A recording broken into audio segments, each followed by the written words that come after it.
চলেন আজকে আপনাদের সবার রিকোয়েস্টেড ডাকসু ব্লগ দেখাই। হাই, আই এম অরিল, starting DUCSU election blog from Dhaka university.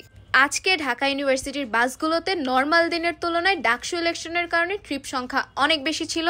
11টার বাসেও নিচতলা সম্পূর্ণ ফিল আপ ছিল, এই জন্য দোতলায় বসতে দেওয়া হয়, যেটা খুবই পজিটিভ সাইন যে অনাবাসিক ভোটাররাও অনেক বেশি পরিমাণ ভোট দিতে গিয়েছে। ভোটের আগে যে পরিমাণ স্টাডি করেছি, একাডেমিয়াতে এই পরিমাণ স্টাডি করলে সিজি 4 থাকতো। যেহেতু আমার হল হচ্ছে বাংলাদেশ কুয়েত মৈত্রী, তাই আমার কেন্দ্র পড়েছিল ঢাকা ইউনিভার্সিটি ক্লাবে। 8 মিনিটে 41টা এমসিকিউ দাগিয়ে ফাইনালি আমার ভোট দেওয়া ডান। এখন প্লিজ জিজ্ঞেস করেন না যে কাকে ভোট দিয়েছেন, কারণ ভোট হচ্ছে প্রত্যেকের গোপনীয় এবং ব্যক্তিগত চয়েস। এই যে আমরা মৈত্রী হলের বাহিনী সব একসাথে ভোট দিয়ে দাঁত গালাতে গালাতে কেন্দ্র থেকে বের হলাম। ভোট দেওয়া শেষ করে বের হলাম আপনাদের জন্য ভিডিও কালেক্ট করতে।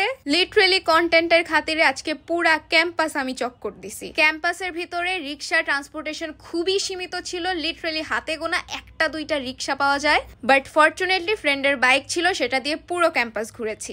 এটা হচ্ছে ঢাকা ইউনিভার্সিটির সবচেয়ে পুরনো সলিমুল্লাহ হল। বৃষ্টি হচ্ছিল তাই এখানে একটু থেমেছিলাম।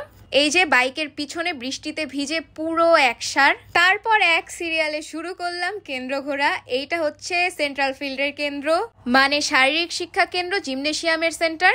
এখানে জগন্নাথ হল, SM হল আর জহু হলের কেন্দ্র ছিল। এখান থেকে সোজা চলে গেলাম কার্জন হল কেন্দ্রে। এখানে সায়েন্সের 3 হল, শহীদুল্লাহ হল, ফজলুল হক হল আর অমর একুশে হলের কেন্দ্র ছিল। তারপর কার্জন থেকে চলে গেলাম TSCর দিকে। আজকে ক্যাম্পাসের ভিতর কোনো বহিরাগত অ্যালাউ ছিল না। এই যে এদিকে হচ্ছে TSCর কেন্দ্র, TSCতে ছিল হচ্ছে রোকেয়া হলের কেন্দ্র, আর তারপর সামনে এগিয়ে গেলে বামে হচ্ছে এদিকে রোকেয়া হল। এই ছিল মোটামুটি কেন্দ্র। আমি যখন ভিডিওর ভয়েস ওভার দিচ্ছি তখন পর্যন্ত আমি জানি না ভোটের ফলাফল কি। আশা করব ফলাফল যাই হোক সেটা গণতান্ত্রিক এবং ফেয়ার হবে।